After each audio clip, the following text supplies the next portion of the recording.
refuse to lose. I'm built to win. Apply myself, I filled it in. No time for the doubt, they counted me out, I'm getting it in. Yeah. No time for no loss, I'm paying the cost, I'm in it to win. Yeah. Refuse. Mine, it can't be diffused. If you ain't thinking the same, then we playing by different rules.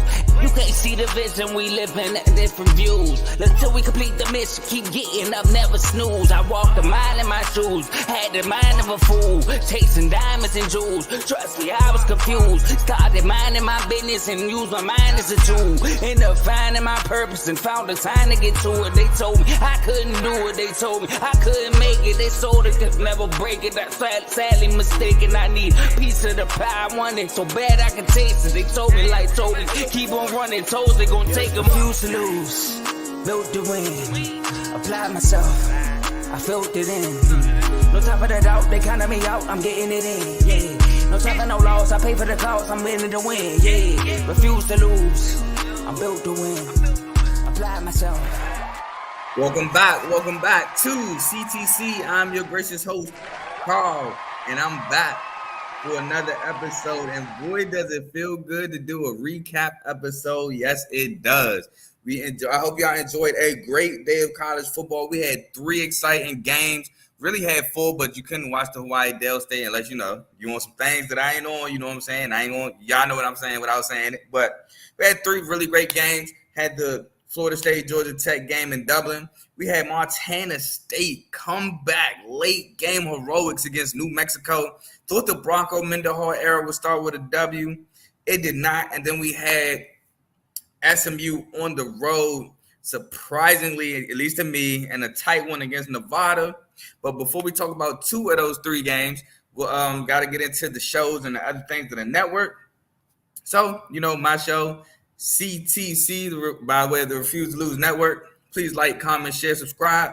Then we got the main show featuring Joe, Tomo, and Dave. They're going through their season previews. And spoiler alert, tomorrow should be the Ravens, and I should be on for that one. So you don't want to miss that. Did really well last year, my prediction. Hopefully looking to do well again. Then we got BWT Baseball with Teddy. Yankees coming off another victory tonight. Tigers got a dub tonight, win another series. 1 game from going 500, which I'm excited for. Hopefully we can get it done. But all your baseball news goes through BWT Baseball with Teddy. Then we have FFC Fantasy Football with Coach Coombs. Hey, man, I had a guy ask me for some fantasy advice today. Might want to watch FFC Fantasy Football with Coach Coombs. Get all your fantasy news, updates, and stuff like that. Then we have Dave's Doghouse, where he makes dogs and put dogs in the doghouse. Highlights and lowlights of sport. So, hey, man, looking to see. Might be seeing RJ Maryland as a dog. Who knows? Then we have In the Red Corner featuring Ty, Ricky, and Tomo, which they just went live today. Boxing show for all your boxing. Please watch In the Red Corner. We have RBO featuring Vaughn, which Real Ballers Only, NBA content. He talked about the Olympics. He talks about, NBA, all things NBA. He even talks about the things the main media will not cover, Magic fans, so you'll get some Magic updates with him.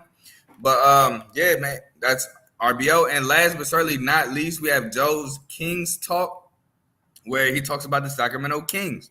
Those are the shows on the network. Please like, comment, share, subscribe. And if you like what you're listening to, stick with us. Now, we are going to get into the games.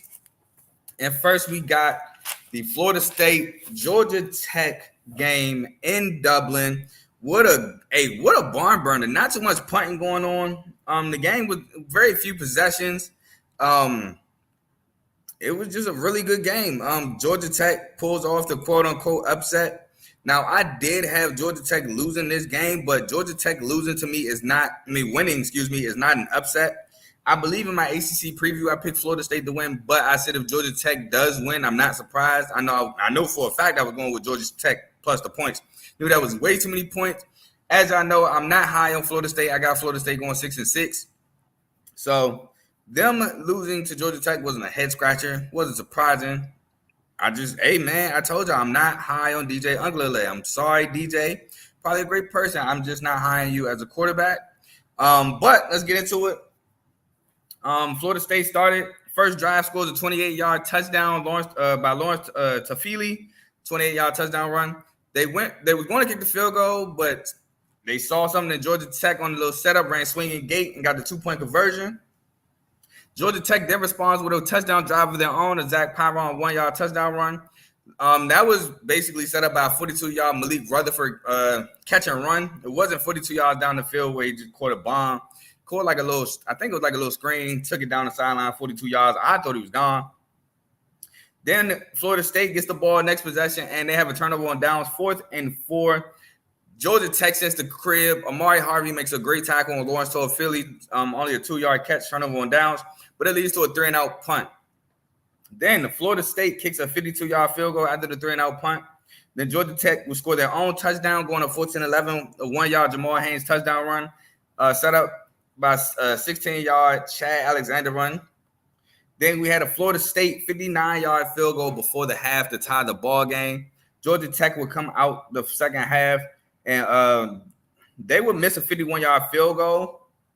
Jamal Haynes had a nice little run on that drive, but that would lead to a punt. And then with 14:57, so basically their next drive, they went down and scored a 2-yard Jamal Haynes touchdown run. Jamal Haynes set that up with a 21-yard run of his own. That drive took a lot of time. And then Florida State would respond. Florida State would respond with a 1-yard Roydell Williams touchdown run, set up by a 20-yard Ja'Kai Douglas catch. They converted 2 fourth downs on that drive to set that up. But then Georgia Tech would bleed the rest of the clock and walk it off with a 44-yard field goal to win the game. Now, I wrote down 2 things that was important for the Georgia Tech win. Georgia Tech on third down was 5 for 9, so over 50%, which is stupendous. And they had 190 rushing yards, which is no surprise because they're one of the best rushing teams, if not the best rushing team in the ACC.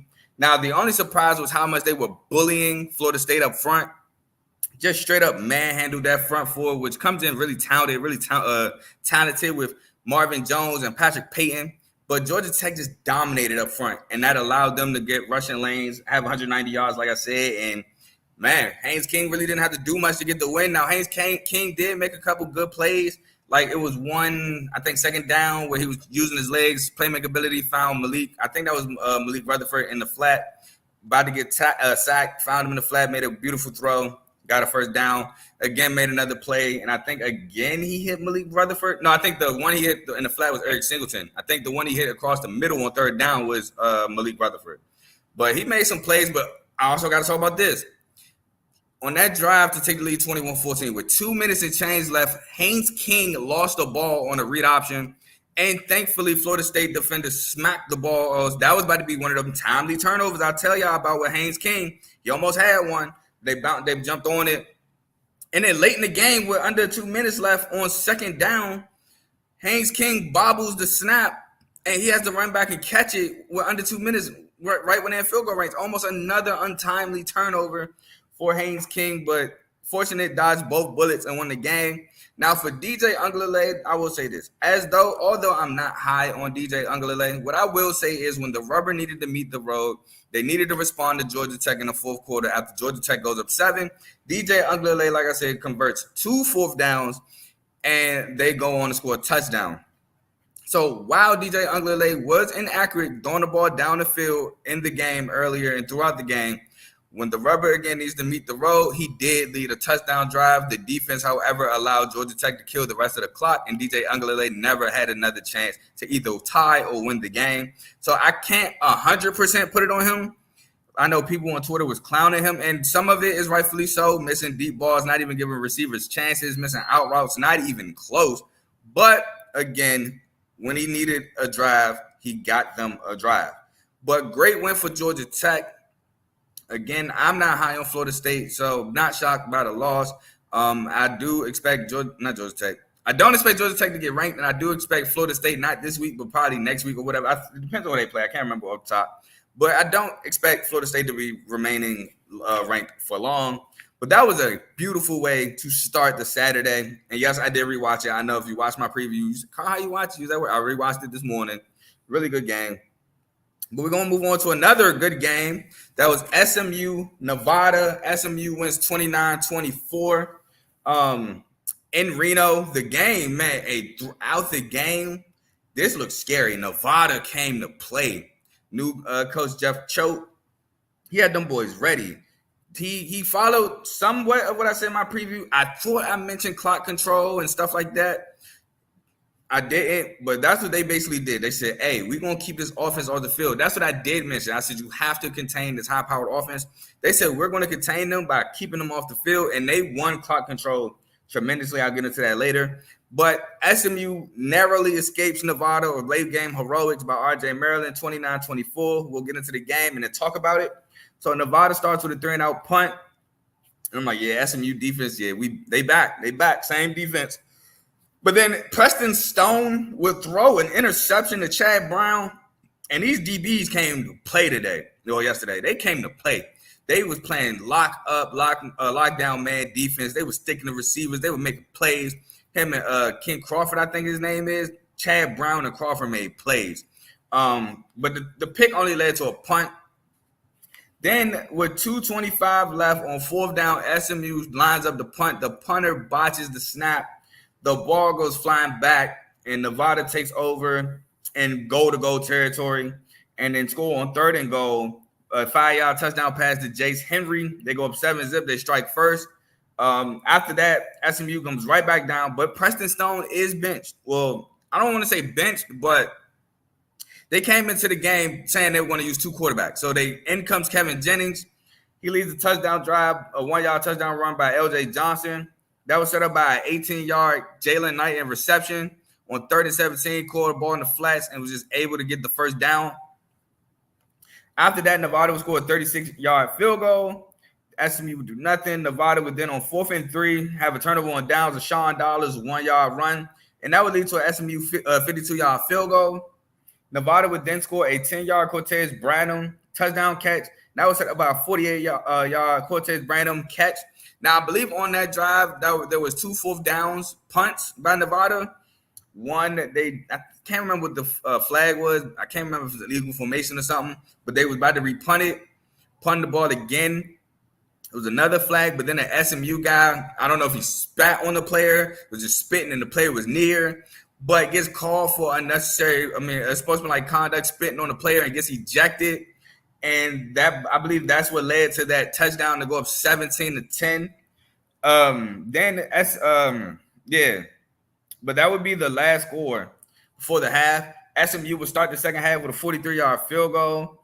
Then Nevada would come down to score a 1-yard Savion Red touchdown run. And that, again, was set up by a bunch of penalties and 3rd down conversions. Just tough penalties. Some were stupid. One actually saved the touchdown at the time, which didn't matter. Some pass interferences, unsportsmanlike conducts. I think a face mask on one of them. I can't remember, but just a bunch of penalties led to a Nevada touchdown drive. But that would be the final points for Nevada. SMU would then miss a 51-yard field goal, but that would lead to a punt. Then SMU would score a 4-yard Brashad Smith touchdown run, set up by a 49-yard R.J. Maryland catch. Streak down the field, beats a guy. They were deep in their own territory. That was after Nevada downed them at the 2 on a punt. They would get the 2-point conversion. Then the next play, after the touchdown to 2, the kickoff, I can't remember who the return man was, but he called for fair catch. The ball didn't exactly make the end zone. It bounced, and bruh picked it up at the 1.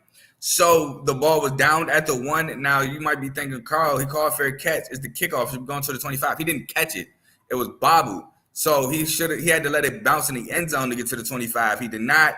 Ball at the 1. 2 plays later, SMU gets a safety. They tried to run the ball, I believe, with Sean Dollars. Didn't make it out the end zone. Safety, SMU scores 2 points. But then SMU, after the safety, they 3-and-out punt the ball. So it's looking like Nevada might hang on. But Nevada does nothing with it. They punt, and then SMU will score a 34-yard touchdown catch scored by R.J. Maryland. He set it up too. Before the catch, he had 2 catches for 33 yards. So in that drive, he had 3 catches for 67 yards. But the 2-point would be no good. So Nevada's down 5. They get the ball back. 4th and 10, turnover on downs. They try to throw a deep ball to Jada Smith. Incomplete, and that would lead to the end of the game, man. Like I said, SMU would narrowly escape the game. Now, some key notes I wrote down. Nevada was 8 of 18 on 3rd down. Now, my preview, I said they had to win 3rd downs. They were almost 50% I don't know, I'm gonna do the 8 for 15 math on my phone. Almost 50%, which is really good. 8 out of 18, that is 44%. Really good on third down. They were 0-2 on fourth down. They did settle for a field goal, but overall, they played great. They had 36 minutes of 17 seconds of clock control out of 60 minutes. They controlled the mess out of the clock. And SMU probably played one of the most undisciplined football games I didn't seen in a while. It's not the most undisciplined, because I didn't seen worse, but one of the most undisciplined games I didn't seen in a while. Had 11 penalties for 125 yards and a 1 turnover. Just undisciplined football. But for SMU, you'd rather get that out the way now, get it out the way against an inferior opponent where you can escape, learn from this, and hopefully never go through it again. I will say, Rhett Lashley, please don't do that 2-quarterback thing again. Preston Stone had a much better rhythm in the second half after he let him go the entire second half. I think Preston Smith-Stone came out. He looked shaky to start the third, but he finally got his rhythm, finally got the SMU offense moving, and they win the game. I just don't like the 2-quarterback system because nobody catches the rhythm. Then both quarterbacks are off, and you put yourself in a real volatile situation. But nonetheless, SMU escaped. Nevada played the best game that they could have played. They did, man. Hats off to those guys. Y'all ruined my parlay, but hats off to y'all. Played the best game they possibly can. Just came up short. Sometimes you can do everything possible to win, and you're just not good enough. Now, I will say they did kind of melt because they gave up the safety. It was just some unfortunate things. The fair catch thing was really unfortunate. The safety was really unfortunate. Not being able to score again was unfortunate. Hats off to SMU defense. They only gave up 7 points in the second half. They gave up 17 in the first, really gave up 10 because 7 of those points came off of a special teams blunder.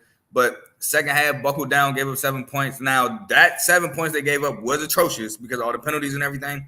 But again, buckled down, only gave up 7 points in the second half and gave their offense a chance to win the game. And the offense last second came through and won the game.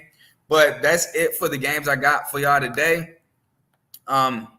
Previews, week 1 previews coming soon. They should be Wednesday. I might do them Tuesday. I'm off Tuesday. I might do them Tuesday, might do them Wednesday. Don't know yet, but week 1 previews are here. We got more games. We got more action. Can't wait. We got weekday games. We got games Thursday, Friday, Saturday, Sunday, and Monday. Cannot wait. Love the Labor Day weekend to open up college football. But that's all I have for y'all today. Tune in next time, please. And I'm going to leave y'all with that. Peace.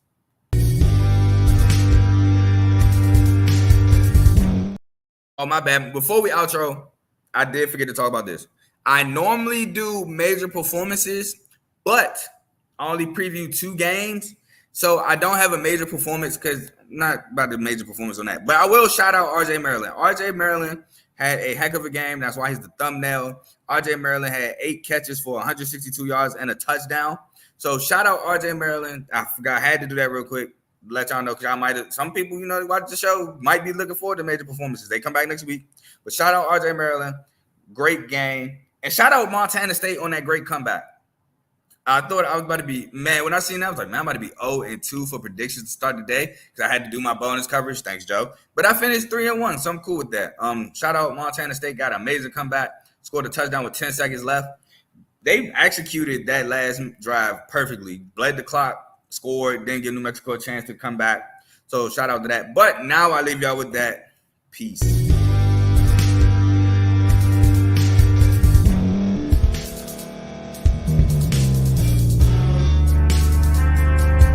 Thank you for staying to the end. If you're watching this on YouTube, please like this video, subscribe, and also hit that notification button so you can be notified next time we put out a video. If you're listening on any podcast platform, subscribe and hit that notification button, y'all, so you can be notified we put out another podcast audio. And last but not least, hit that share button. No matter what you're listening to or watching it, hit that share button and send it to somebody that you know that would love to watch this episode you just listened to. So once again, thank you for staying to the end, and we'll see y'all in the next episode.